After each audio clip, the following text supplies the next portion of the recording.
Mga kababayan, sa oras na tayo, narito tayo sa palengke. Bibili tayong gabi. Tignan po natin kung saan tayo. May nadaanan tayong gabi kanina. Tignan po natin kung saan tayo makabili ng gabi. Doon sa bandaron mga kababayan, nandun yung gabi. Napakasarap po mga kababayan, yung mga native na gabi. Yung mga paninda ng ating mga kababayan na katutubo. Napakasarap po. Ayun po, nandun po mga kababayan. Puntaan po natin. Dalawan, 25. Dalawa! Yun po, gabi.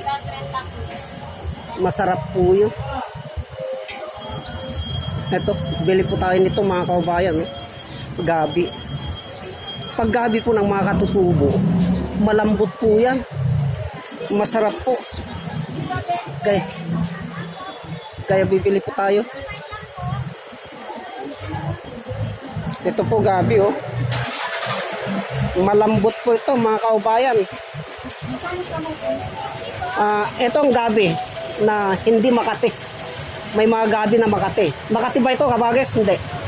Hindi. Magkano? 30. Malaw, 20 lang bili mo. Hindi mo sa. Masarap ang gabi ng mga katutubo. Kaya bibili po tayo. Paisa kabagis. Na kuan. Kadalasan na ito. Kadalasan mga kaubayan, tingnan natin yung dahon. Kadalasan, pag namimili po ako ng mga halamang gamot, ay sa mga katutubo. Sa kanila po ako nag-order ng mga halamang gamot mga kaubayan. O kabagis.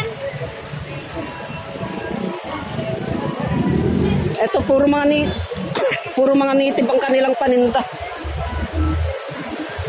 Doon naman kamuting kahoy, nakabalat na po. Nakabalat na yung paninda ng ating mga kaubayan doon, mga kamuting kahoy. Dito papaya. Kaya pupunta po tayo sa palengking luma mga kaubayan. Doon po tayo mag-vlog. Diretso na po tayong mamalengke. Diretso, kasi doon sa palengking luma, andun po yung nakakamura po tayo doon ng mga bilihin mga kaubayan. Sa palengking luma. Kailangan kaya natin itong papaya. Saan natin, magkano bang papaya kabagis? 30. Sa luma na tayo mga kaubayan. Pagpatuloy po natin ang paglalakad. Punta tayo sa lumang palengke. Dito sa gilid na ito ay puro kakanin. Ang daming kakanin dito mga kaubayan. Masarap po yan. Oh. Yan oh, mga kakanin. Oh. Area ng mga kakanin to. Sari-saring mga kakanin yan. Masarap. Ayan. Pagmasdan po natin mga kababayan ang ating kapatid na traffic enforcer. Oh. Igalang po natin ang traffic enforcer. Ulanan, arawan. Mga kababayan ay nandito po sila sa gitna ng daan.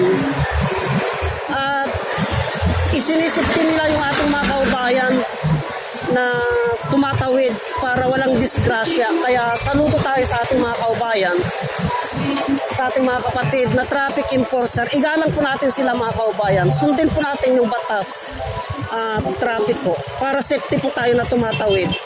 Katulad nito na ipon ng tao doon sa kabila.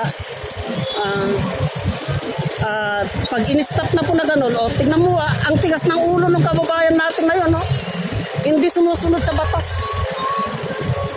Kung na-disgrasya, kasalanan pa ng traffic enforcer, matigas ang ulo. Pagpatuloy po natin mga kaubayan. Kaya wag po tayo matigas ang ulo. Sumunod po tayo sa mga traffic, sa mga regulasyon ng traffic para safety po tayo mga kaubayan. Pagpatuloy po natin dun. So, bali nandito tayo sa triangle. Andito tayo sa triangle ngayon mga kaubayan.